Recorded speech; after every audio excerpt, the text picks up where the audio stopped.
Passion Harvest.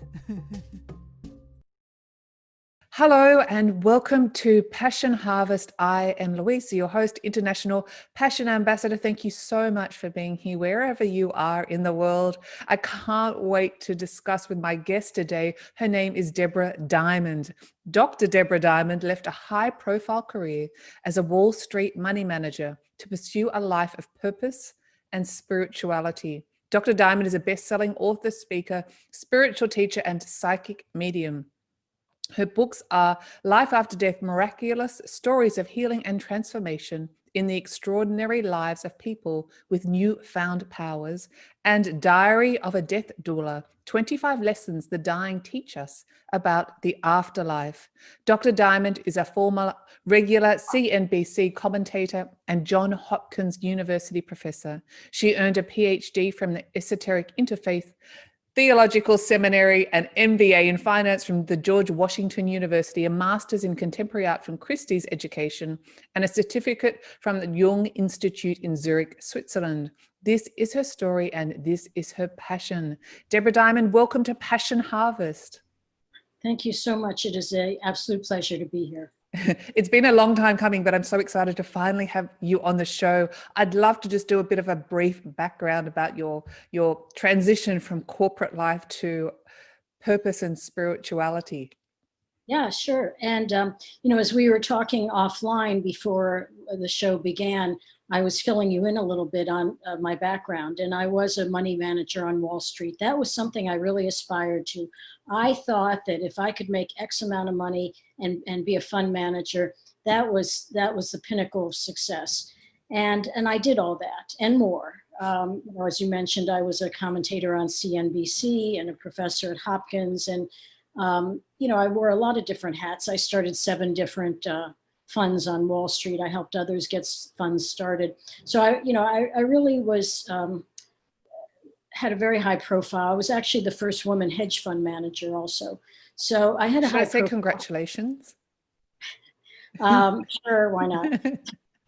So, but as I mentioned to you, I remember sitting in my office by myself one day. I had made the X amount of dollars that I wanted to make. I had the fund, I had the notoriety, I was written up in the Wall Street Journal, Forbes, the New York Times, everywhere.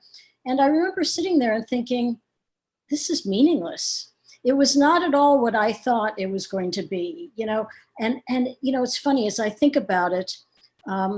Back then, there was a company that I had persuaded my firm to invest in. And at the time that I brought the company around as a potential investment, the company had no revenues, they had no earnings, they were pioneering an industry that didn't exist yet. And I brought it to my company and they said to me, why would we want to invest in this? I mean, there's nothing there. And I said, well, it's going to be really successful. I knew it was going to be successful, and it was. It ended up being the most successful investment ever in this one fund. And the CEO of this company, I'm not going to tell you who it is because he's a well-known person. He was the chairman and CEO of the company. And he asked me, I guess it was about 5 or 10 years after we invested in the company, to come to New York, to come to a dinner that was being held at the Pierre Hotel. I don't know if your listeners know where the Pierre is, kind of catty corner to the plaza on Fifth Avenue. Come to a dinner for institutional money managers. And I went up to New York, and the dinner was being held in a ballroom. And he took me up to the balcony, and we looked down into the ballroom, and he said, see this? And I said, yes. The room was packed with money managers and institutional investors. There were probably 1,000 people there. And he said, see this? And I said, yes. And he said, you started this. And I said, okay, whatever I said. But he said, and you know what? It was a lot more fun back then. So here was somebody who has been extraordinarily successful. I'm sure he's in the Forbes 400. And, sometimes the journey is better than the reality. It's just true. Getting there and learning and, all the adventures you have along the way and the people that you encounter, that is sometimes so much more interesting and fulfilling and gratifying than, when you finally make it. I mean, I found that when I made it, it was kind of phony, because people who didn't particularly like me before I was successful all of a sudden wanted to be my best friend. And it just was not, that's not the way I operate. And, it was just not, it wasn't real. It wasn't satisfying. It didn't do anything for my soul. It was nice to have that achievement, but it was not what I expected at all. And that was, it wasn't immediately after that I became a psychic medium, but I can trace back some of this veering off the traditional path, I think, to years earlier. But when I was in the investment business, I had good intuition. And my boss used to say to me, Deborah, you have really good instincts. And I thought, okay, whatever that means. I was juggling 20 balls up in the air, 3 kids, a husband. All my clients were in Europe, so I was on plane all the time. And too busy really to even think about the meaning of life and what would make you happy. No, and so I certainly didn't have, the word psychic never comes up in the investment business. Nobody ever talks about anything like that. It's a dollars and cents business. So I just didn't ascribe anything to that. But the thing was that in the investment business, I was able to pick up a piece of paper, a prospectus, a research report, an annual report, and know about that company. I would know if it would be a good investment, if the management team would be successful, if the product would be successful.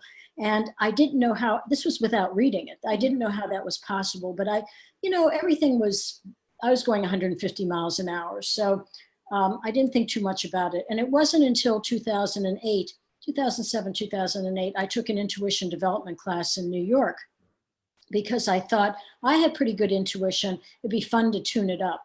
And that was really all I was thinking. And I went up to New York for the weekend, and on Saturday morning, we were doing exercises in this class, and I was getting everything. And I didn't know how that was possible, but I didn't think too much about it. And then we took a break, and when we returned, the teacher said, now we're going to do a seance. And I was like, a seance? This is an intuition development class. And, what I thought we were just going to explore our intuition. But, and I thought about leaving, but I figured, well, it's Saturday morning, the class goes through Sunday afternoon.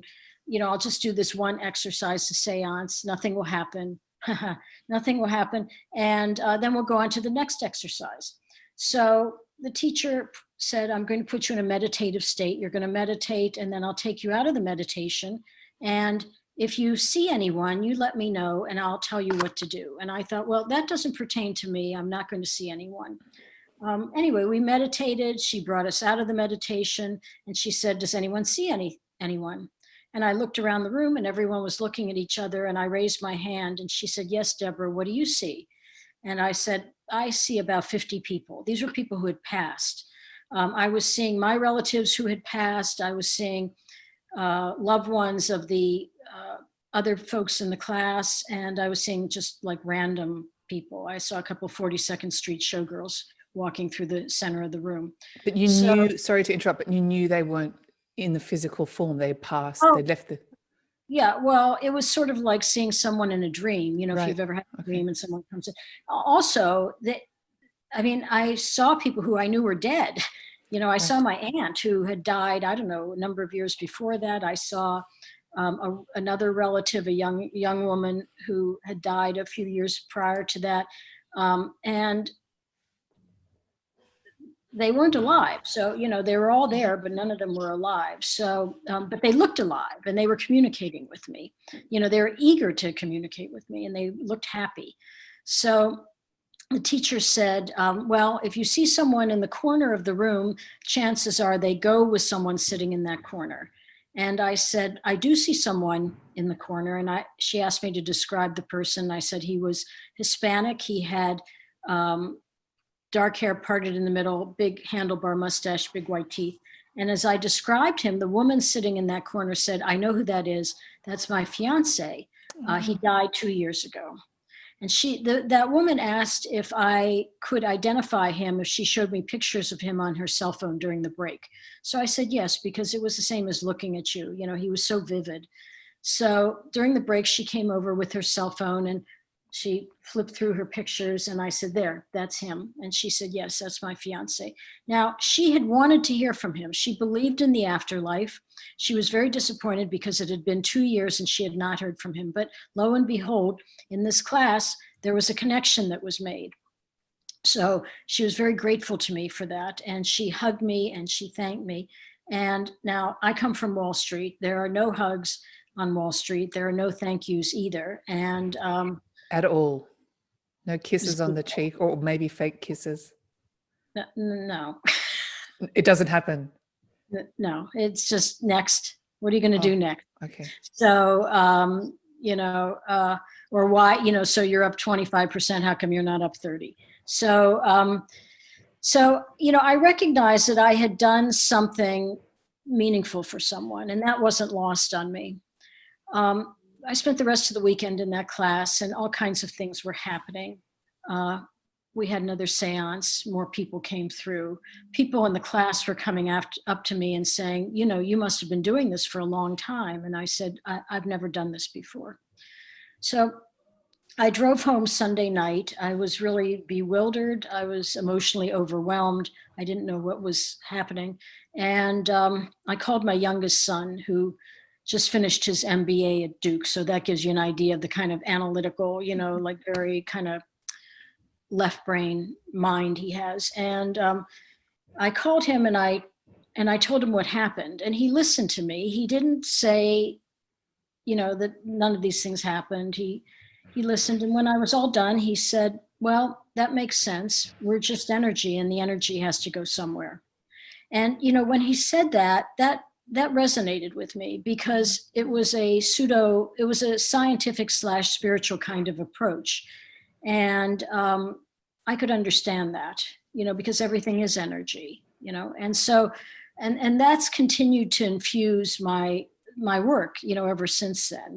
This aspect of energy is involved in everything that we do, and in us. So that was my start, really, with the spiritual world, but I didn't embrace it. I didn't tell anybody what happened, because people who have these kinds of experiences never talk about them. You don't talk about them because you don't want anyone to think you're crazy. You don't want to be embarrassed. So I didn't talk about it. That summer, I went out to Taos, New Mexico to paint.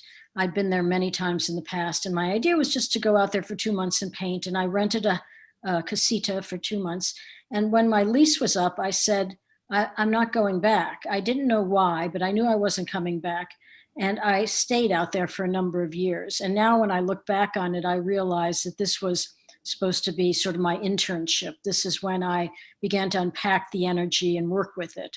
And it's very easy in Taos, because when people say, what do you do? And you say, I'm a psychic, they say, oh, me too. So right. It's not, it's I don't acceptable. Know what yeah, it's normalized. I don't know what it's like where you live, but where I live, on the East Coast now, you would never have that kind of encounter. Mm-hmm. So that's when I began to do this work. And eventually I came back East, and I began doing readings and teaching, and certain people led me into other circumstances, that led into writing 2 books. One was Life After Near Death, about people who had near-death experiences and returned with abilities and gifts that they didn't have prior to the experience. So there are cases in that book of people who have returned with these newfound musical abilities. I mean, there's one case of a famous composer and musician who'd never played an instrument before their NDE, but following the NDE, they ran out and they bought all this musical equipment, electronic equipment. And, now I don't know how many CDs they've recorded. I don't know, hundreds. They're well known, but they had never had anything to do with music prior to their NDE. There are stories of artists, same thing, who were not artists before their NDEs. As a matter of fact, one of the people in the book is a fellow who had been a scientist, and he came down with a case of dengue fever and meningitis. They thought he was going to die, but he lived, but he had this complex near-death experience, and is now an artist. And he said to me, you have to understand, this is not me. I am a scientist. I am not an artist. But he channels this this spiritual art, and it's become his life. So there are many stories of people who've had near-death experiences and return with inexplicable gifts and abilities. Back then, when I wrote this book, actually I was doing the research in 2013, NDE after effects were not part of the conversation. Now they're starting to become part of the conversation. People don't understand them. They're not well understood. But I've done quite a bit of research on them. I read for a lot of NDEers and STEers, people who've had spiritually transformative experiences. I think I understand what they've been through. I've just talked to so many people and done so much work on it. So, those are not the only people I read for, but I seem to read for a lot of these people. And I have to say, right now, the whole world, I think, is going through a spiritual transformation. If you look at what the backbone is of a transformational experience, it's usually trauma, some sort of trauma. It doesn't have to be physical trauma, it can be, but it could also be other forms of trauma. I mean, illness, loss, sort of what's going on right now. I mean, if I said to you, you need to go and have a silent meditation retreat for a year, be isolated and not see people and whatnot, you would never sign up for that. But in fact, the whole world's pretty much signed up for that. It's been imposed on them. And there are going to be a lot of after effects from this. So they won't be visible for a few years. But this kind of isolated, meditative kind of experience where so many of the encounters that you typically have are removed from your life, makes people, for many people, they experience a shift. And I sort of believe that a lot of the world is going to have, experience that. And there will be interesting ramifications for the world because of it. So I wrote that book, and then in 2000, last year, but almost a year ago, a little more than a year ago, I had a book published, Diary of a Death Doula, 25 Lessons the Dying Teach Us About the Afterlife. And that's a book about my work as a death doula, sitting bedside with the actively dying. And it was something that I wanted to do. My mother passed away many years ago, and when she was ill, we had hospice come to the house. And I don't know if you've ever had an experience with hospice, but they're really wonderful. They're angels. And when the hospice people were in the house, one of them handed me a piece of paper and said, "You might want to read this." And I set it aside. I thought it might be, something technical. But eventually I picked it up, and when I read it, it said, "If the soul is ready and the body isn't, you don't leave. If the body's ready and the soul isn't, you don't leave. When the body's ready and the soul's ready, then you leave." So, I looked at that and I thought, wow, this is a lot more than I expected from hospice. And also this idea that we are body and soul was something I had to think about, because prior to that, my idea of death, I think, was something that had been informed by movies, or TV shows. I thought it was something probably very dramatic and like a lightning bolt out of the blue, and all the secrets of the universe would be revealed. And, death, in fact, is not at all like that. Death is more like birth. It's a process. It takes time. And if you've ever been involved with someone who's dying and you wonder, why are they still here? Well, either they're not ready to leave, their soul isn't ready, or physically they're not ready to go. So the two of them have to be lined up. The soul and the body have to be lined up. That's not a new idea. That idea has been around for thousands of years, but I really resonated with that. And I knew at some point I'd want to do some work for hospice. It took me many years to eventually do the training. And at the time, when I did the training to be a death doula, I knew I wanted to sit with actively dying people. People who are death doulas can interact in all sorts of ways with patients. They can be on the front end when a patient first enters hospice. And, if the patient is alert and responsive, they could be doing crossword puzzles with them, or listening to music, or, just be a companion. Some doulas interact with families. They may help with wills or legacy projects. Some even get involved in funerals.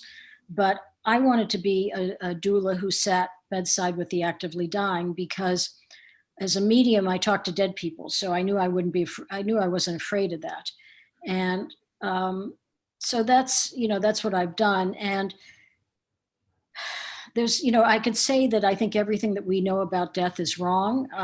What happens at end of life is not what you've been told for many people. Our idea of death, I think, is very much infused by the Western attitude towards death, which is clinical and antiseptic, and the soul has sort of been removed from death. I mean, up until a few hundred years ago, death was part of life. In the Egyptian culture, they had the Book of the Dead. They believed that it was just one long journey, life, death. It was all one journey.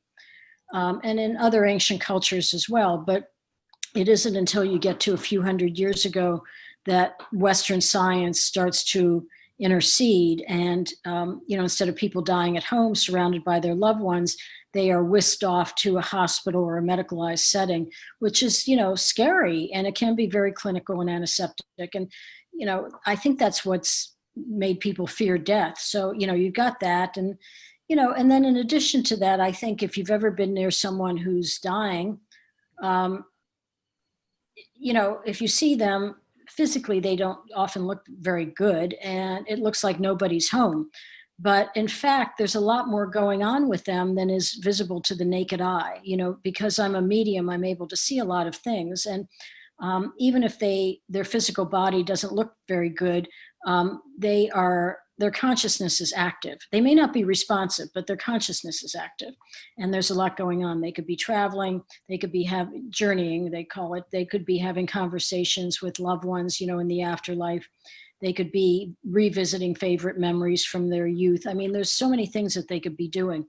And their physical body may be lying there in bed, not looking so great, but their consciousness is expanding and, very involved. So, that's the part that people don't see. And that's certainly the part that medicine doesn't treat. That's not even part of the program. So, but it's there. And, I see it, but I mean, there are plenty of nurses, hospice nurses, and other nurses who see this as well. Doctors, not so much. Nurses interact with patients in a different way than doctors do. But many people have had experiences, at the bedside of loved ones at end of life, where these are called shared death experiences, where they are seeing the same thing that their loved one who's passing is seeing, and the veil is lifted in those late stages, and other people, can experience it as well at times. So there's a lot going on, but it's not how we in the Western world, tend to look at death. It's death for us is kind of one size fits all. You go off to hospice, you go off to the hospital, you get this treatment, that treatment, and then you die. So, right. But it's not like that. I mean, it is, but it's not. Wow. Well, what a busy lady you are, Debra. You've done so many things. I have to ask the question, what happens when we die? What is the process? Which so many people want the answers for, or want to understand or remove the fear of. Yeah, well, we die like we live, so this is not the time to make a U-turn. This is not the time to try on a new personality or become a different person. So, we don't change at end of life. I mean, people who are, whatever your personality is, it just is still there. You're still you. At end of life, of course, when people are actively dying, they're seldom responsive. They don't talk very much. I'm just talking about the physical side right now. Yeah. They don't talk much. But, as I said, there's a lot more going on than most people realize. First of all, we are told that their sense of hearing is the last thing to go, but I believe that all their senses are intact, because there's too much evidence of them being aware of all sorts of things, them being aware of time, Certainly they can register voices in the room. Their awareness is just much more intact than I think most people would give them credit for. There are times where, these patients, when, they're near death, they're not wearing a watch. They're not conscious. They're conscious. They're not responsive. But, a nurse may come in the room and say, Mr. Jones, your daughter is coming at 3 o'clock today, not 4, and, it's now maybe 2:30. And the patient's not wearing a watch, and they're pretty, as they say in medical terminology, gorked out. But you know what? I've sat with patients, and at 1 minute to 3, that's when they pass. So they seem to have some awareness of time, and people seem to have control over when they die.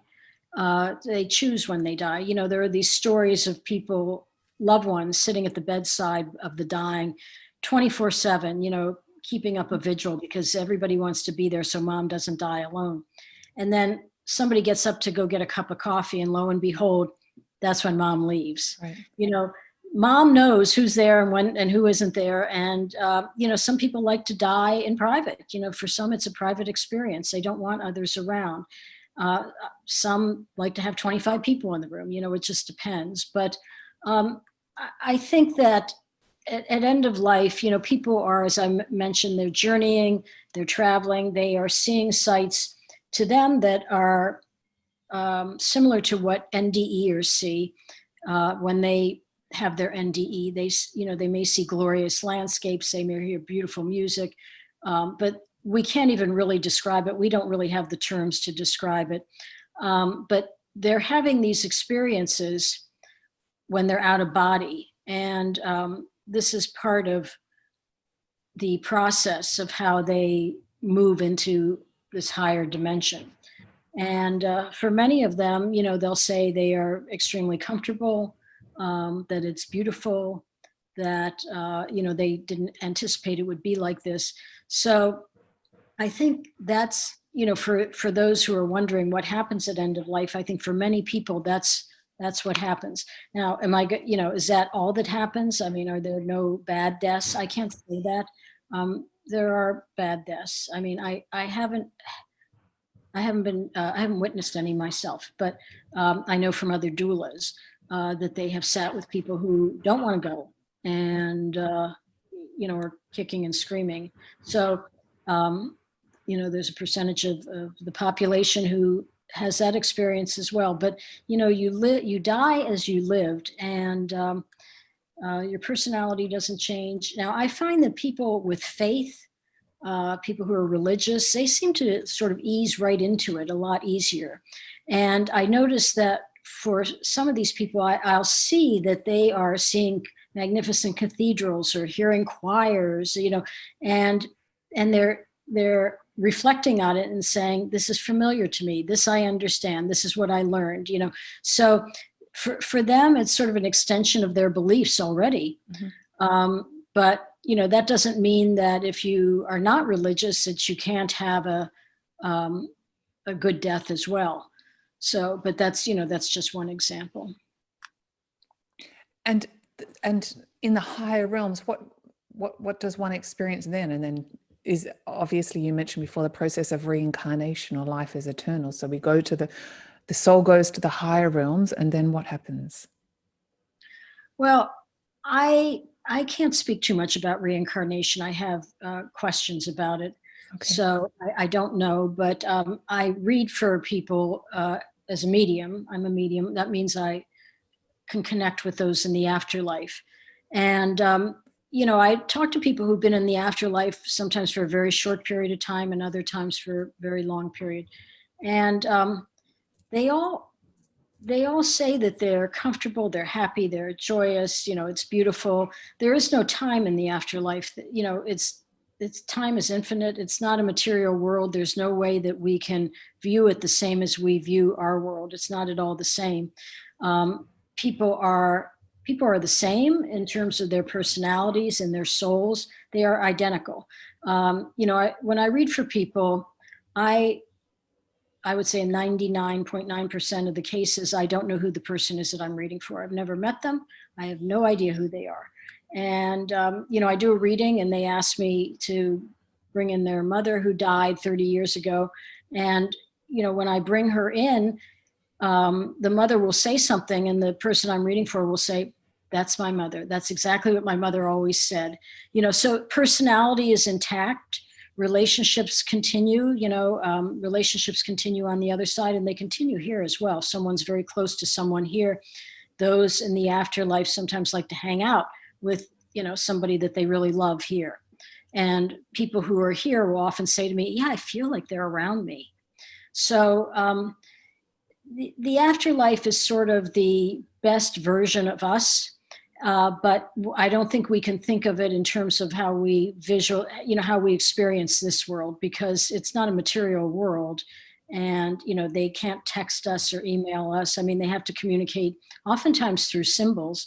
And, people who are left behind sometimes are very upset that they can't talk to their loved one who's passed, or if they have a connection with them, it's so short. Well, this is a different dimension. It's just we're spoiled, thinking I can reach out to, you're in Australia, we can talk instantly and have a whole conversation for hours. But don't worry, we're not going to do that. But we've never encountered, for most people have never encountered other dimensions, so they have no reference point for it or how it works.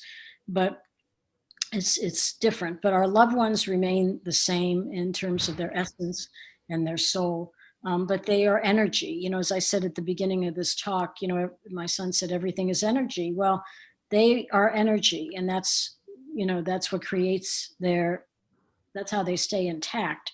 But there is no physical body. People have asked me, well, do they live in houses, in the afterlife? Well, it's not a material world. I mean, it's not a 3D dimension. I don't know how many dimensions it is, but it's certainly not 3D. So, they can be anywhere and everywhere at the same time. If you're just energy, you can be over there and then you could be over there. It's a thought process. Right. And so, like the beam me up, Scotty, you decide you're going to be there and you're there. And so, it takes a little bit of getting used to, I think, to understand how it works. And, I can only tell you about the experiences I've had by talking, connecting with people who've passed. And there seems to be a remarkably similar experience among people. I mean, although each of them stay the same, their personalities and whatnot, but what they have to say about life over there is similar. Mm-hmm. I guess I'm asking you questions from my human perspective, so it's very hard to express it. And your book, 25 Lessons from the Afterlife, what are the main lessons from the afterlife? Well, I think the most important finding for me was that,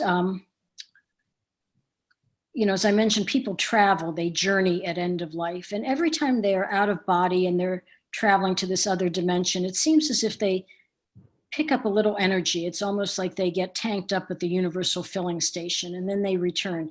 And every time they travel, their physical body degenerates a little bit, but their consciousness, they seem to pick up consciousness. And this is a process that continues at end of life. They're out of body, they journey, they come back, and that repeats. And it continues until their consciousness is fully developed, it blossoms. At the same time that their physical body continues to deteriorate until there's nothing left. And that's when they die. I guess because I wrote a book and researched near-death experiences, I was very struck by this process of being out of body and picking up energy, returning with your energy altered, because that's what happens with near-death experiencers. They're out of body. Now they're only out of body once. They have their near-death experience, they're out of body, and then they return, and that's it. And they can tell us what happened, but they come back with too much consciousness. They get filled up at that same universal filling station. It's a busy place. So they I get love filled that, a up. universal filling station. That's a great way to describe it. Well, because I just picture them, everybody kind of, lined up, with this. Do you ever have your car checked for emission control, where they're not putting any gas in, but they put something in your tank and then they say you're done. So I picture it to look like something like that, where, you go up and they put something in you and then they say, okay, next. But we know that NDEers return with too much consciousness. They are top heavy with consciousness. And that's why they have such a difficult time adjusting when they return. And that's also why they have these after effects, because the after effects are an expression of this energy, this excess energy that they have. So, sitting with the dying and watching them be in and out of body and traveling and journeying and picking up consciousness every time they're out of body, I was like, this is the same thing as NDEers, except times X. And so, this process, it seems to me, is about the blossoming of consciousness and leaving, sort of discarding your physical body. And, that's the part that gets left out of our interpretation of death here on Earth.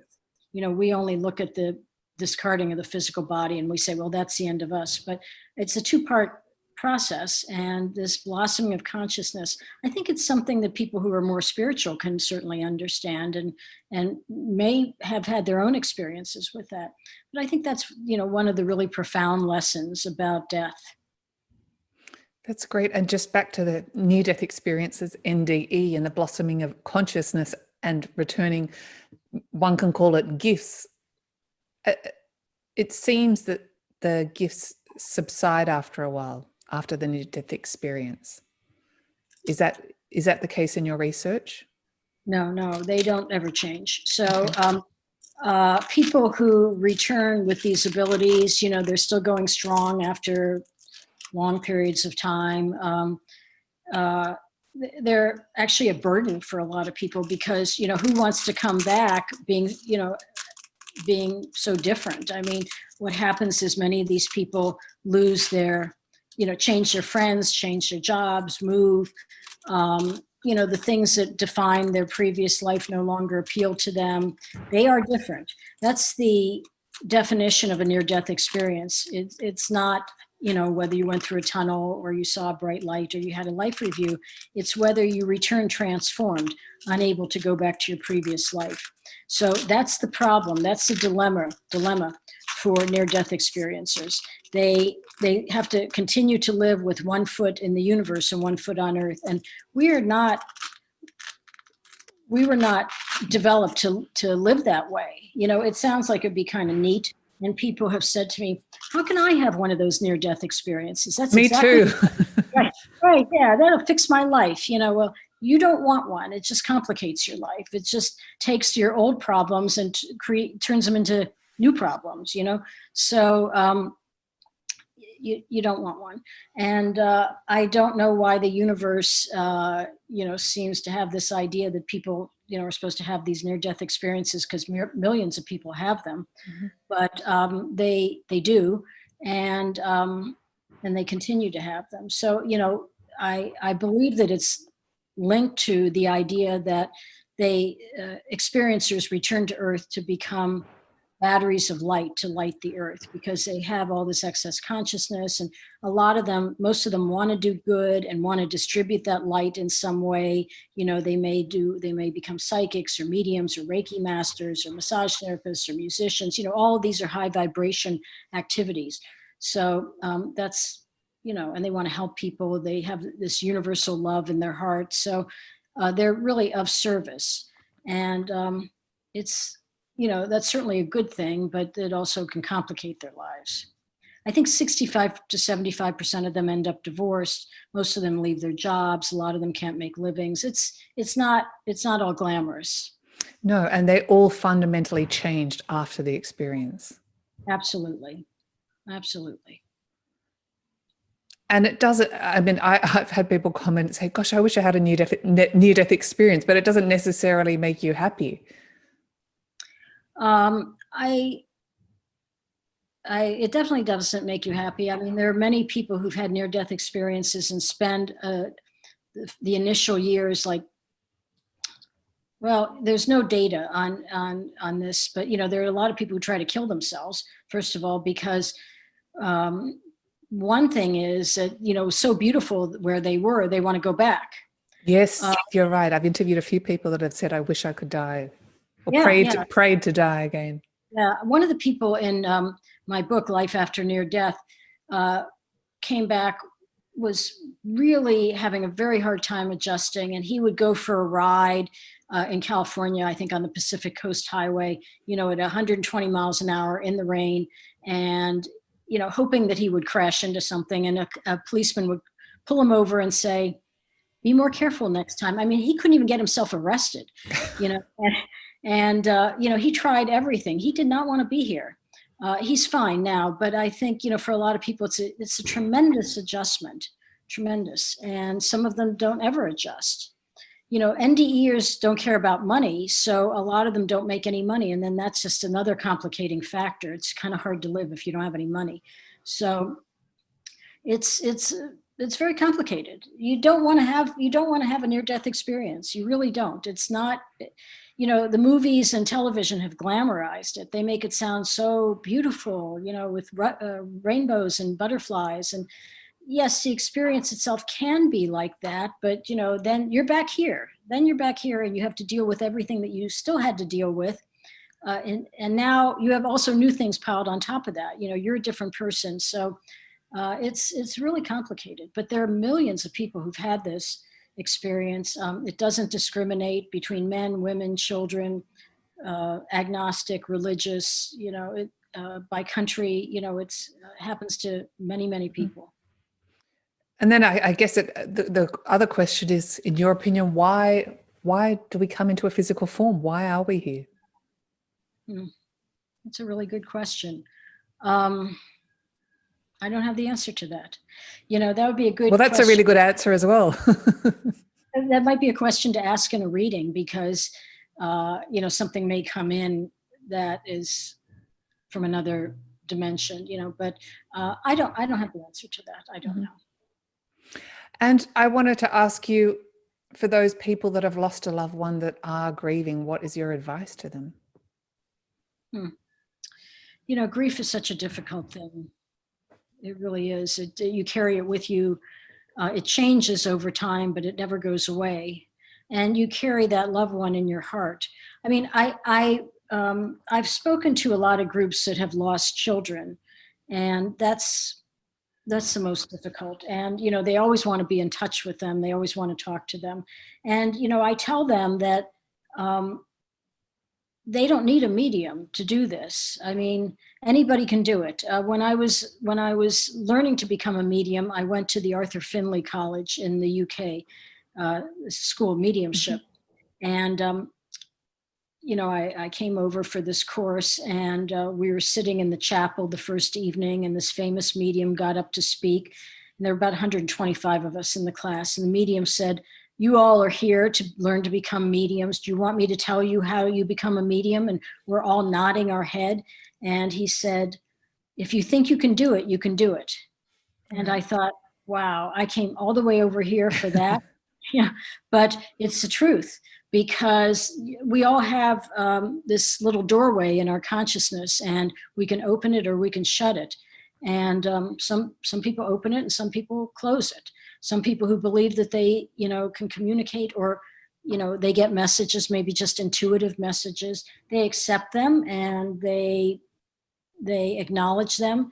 And the more you do that, the stronger your intuition becomes, the stronger your abilities become. But for those who slam the door shut, it's harder for them to ever make a connection.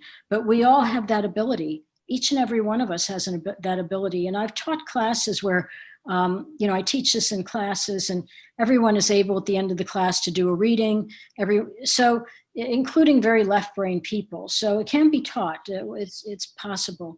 It's just that I think most people think that what mediums and psychics do is like magic, like we just know everything. I have people who ask me questions, and it's like, I don't know. I mean, I'm just me. I just happen to be a channel that things flow through, but I'm me. I'm still me. I'm not God.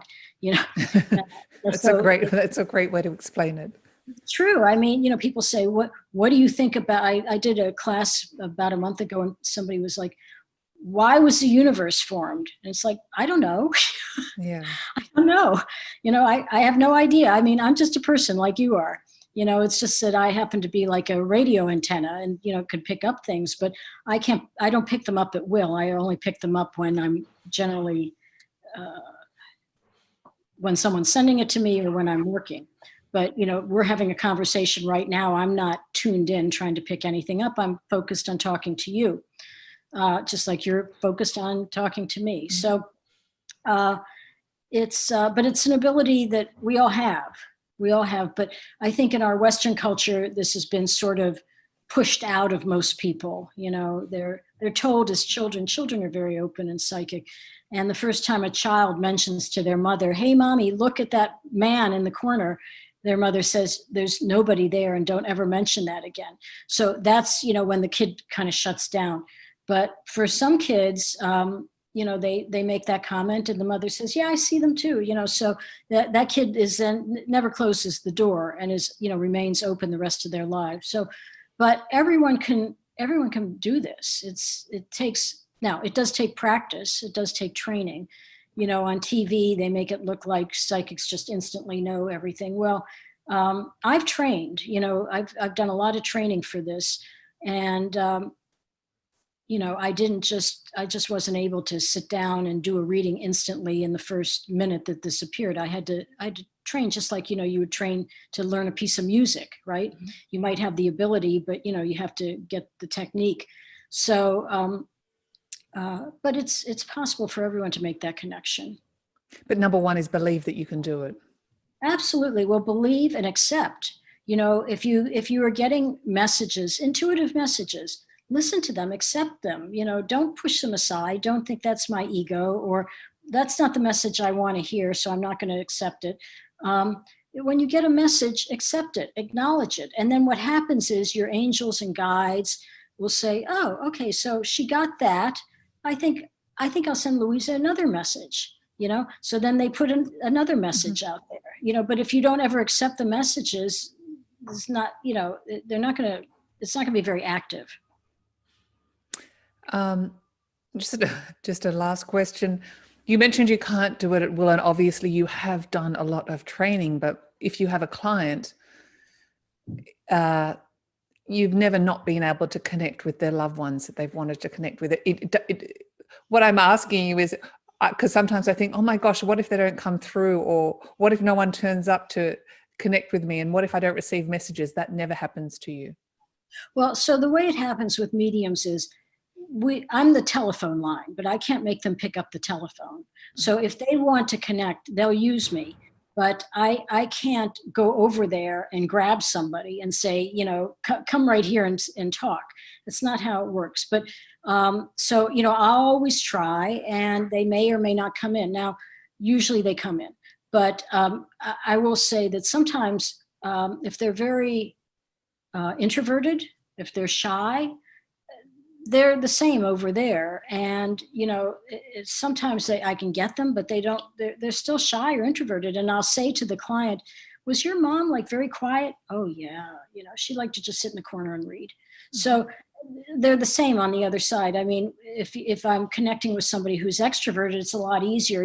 Sometimes even before I'm trying to get them, they're already there. They're like, hey, I'm right here. Like, what took you so long? So they're just the same as they are here, but they just use me.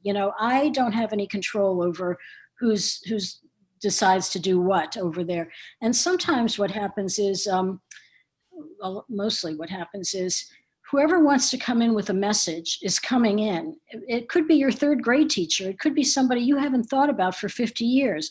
But if they have a message for you, they are coming in. And I can't tell you how many times I've read for someone and I've said, your great Uncle Joe is here. And they're like, Uncle Joe? I mean, I haven't thought about him for 50 years.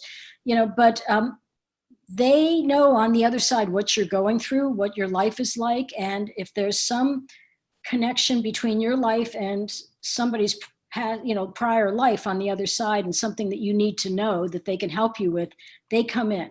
So it could be somebody that, you may ask for mom and you may get somebody else, but you may eventually get your mom too. But if somebody else has a very specific reason for coming in, they come in. That's how it works. So I'm just the telephone line. I'm just the operator, the telephone operator almost. Yeah. I just connect you and the person on the other side. So when people say to me when I'm reading, they'll be like, "Can you tell mom this?" And I'm like, "Mom hears you. I mean, she's right here. The three of us are here. Right. You, mom, and me. We're all here. So she hears you. You don't see her or hear her, but she hears everything." So then also potentially if someone's lost a loved one, they can talk in their mind or out loud to them, and they may very well be hearing. Definitely. Yeah, they, now you may not get any response, but they can hear you. Sure, they can hear you. They know everything that's going on with you. Well, that's something comforting to know. Correct. Debra, thank you so much for being on Passion Harvest. Yes, there's been a lot of food for thought. Thank you so much. My pleasure, Louisa. Okay, and what an amazing life you've had, and what a light you are in the world. Oh, thank you so much. You as well. Thank you. Bye-bye. Bye. If you like this episode, please do subscribe for weekly passionate, inspirational interviews.